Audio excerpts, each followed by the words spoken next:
Now, you'd be forgiven for thinking that I'm in the tin hat brigade.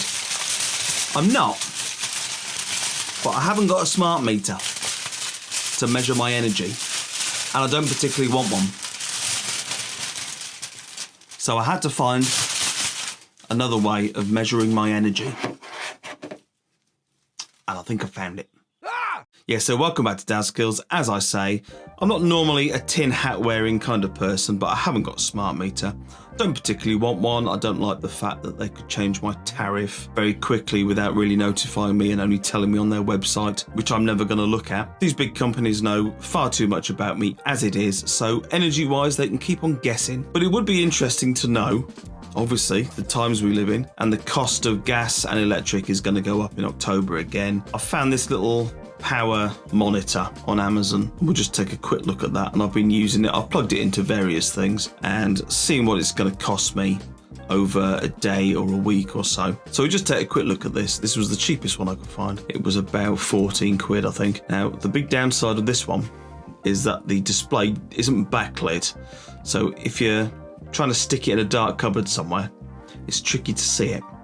I will put up a picture of another one that is on order that should be here soon, and this is backlit, and this should be much better. So let's take a look at some of the things I ran through this. So it's very simple. You plug it in there, plug it in at the front, and this will register a very small amount of usage just because it's powering the display. So even with nothing else in, it measures something like 0.1 of a watt. So it's not a lot. So we'll take that into account when we look at our power usage figures and how much it's costing. Let's take a look. Okay, so we're going to begin with the fridge freezer in the garage. I plugged it in for a day, and there you can see what it cost me per day and what it cost me for the year. Second thing was the kettle. This is my most used item in the house. Couldn't do without the kettle. So as you can see there, every time I reset the monitor when it was doing something different, and you can put the price in, and there we go with the kettle on. It's pulling 2,800 watts, 2.8 kilowatts. And then I'm just showing with the monitor, with nothing in it at all, it was pulling a small amount of current. And there we go. The kettle's costing me 121 quid a year. This is the one that surprised me the most. This is the TV. I'm just resetting it again. So there we got the TV on, and it's pulling just over 100 watts. But when the TV's off, on standby, and there's no switch, external switch to turn the TV off, it's pulling 10 watts. So as you saw there, I'm spending 46 quid a year on a TV, even if it's off. So that might be a good candidate for a smart socket. This is the Alexa, which I forgot to film the next day, but it was basically costing me about 6 quid a year. That's nothing at all. This is the microwave. I plugged this in for a day. It got used once. Hardly pulls anything really. 10p a day, 40 quid a year. This is the oven. Now this went on for a week because I thought that might be a better test. And so I've plugged it in, I've reset the clock. And we're just going to try the grill, see how much that pulls. So the grill was pulling 2,900, 2.9 kilowatts. And then the oven, surprisingly, or maybe not surprisingly, pulled a bit less. It was only pulling 2.2. And there we go, 55p a day, £203 a year. Actifry. Let's just make sure we're all set. It's all zeroed. 52p.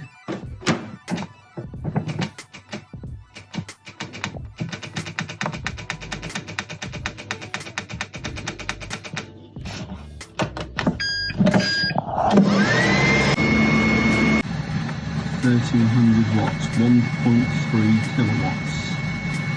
0.59 kilowatts, 28p to cook the chips.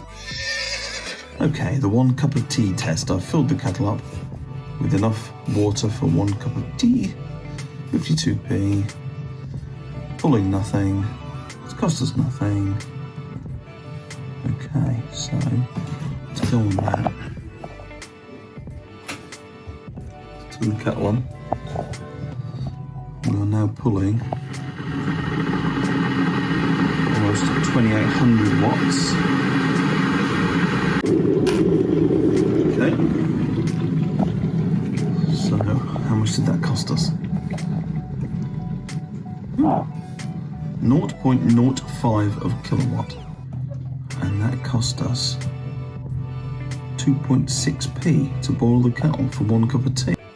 Right, next little experiment. We're going to try and heat the water for a cup of tea in the microwave. So we've set it, you see that. So at the minute the microwave, just with a digital clock on the front, is using 0.2, 0.3. Okay, let's just see how that alters as we open the door. So just with the light on inside, we've gone up to 22. So I'm going to put the water in. I've not tried this before, so let's put it in for a minute and a half. So now we're heating something up. We're using 1300 watts, which is just less than half as what the kettle was using. So we've got 8 seconds left. That's what people in America do. What? That's how people in America make cups of tea. Right, here we go. Mum says, would it not be cheaper to make a flask? Yeah, possibly, yeah. So, that's done. That's gone back down to its base level. Let's see, is the water hot enough? Oh yeah, that's warm enough for a cup of tea. 1.5 minutes does it for a cup of tea. So we've used 0.03 kilowatts and it's cost us 1.56p. Interesting. So that's all been really interesting. But what does that actually mean to any of us, knowing how much we're paying to run certain things? And what can we do about it? Well, during all those videos, obviously I've been making this over the last couple of weeks. And up until Liz Truss's announcement, it was going to go up to 52p per kilowatt hour. So that's what I did it to. But since Liz Truss's announcement, they're actually going to cap that October rise by 80%. So it will go up to 34p per kilowatt hour. Which is great. It's a start, but it's still, I think when we moved in here a year ago, we were paying 19 something. So it's still a massive rise. And some people will find it really difficult to be able to find the money to fund running stuff in their house. So some stuff you can do. If there's stuff on, well, the easiest thing you can do, the cheapest thing, is unplug stuff and really think about whether you need to use that device or not. The next thing is, if you're into it, if you're into smart home stuff, you can think about a smart plug. These are Tapo. This is what I use quite a lot of these for home automation and routines and things set up with lights. As you can see in the background, all these are on different settings and routines. Another thing you might want to think about, I did a video some time ago on solar garden lights, and I've actually found some really good floodlights. So I'll link that video above, and I'm actually going to do like a 1-year review on that as well, because it's probably about 12 months since I put those in. So I'm going to do a review on that and just bring you up to date with where I am with those. But again, at the minute, those one solar floodlight for the garden is 50 quid. How long will it take you to pay off 50 quid instead of using a very low wattage modern LED type sensor light that's sort of 20 watts? Well, it's going to be a fair old amount of time, isn't it?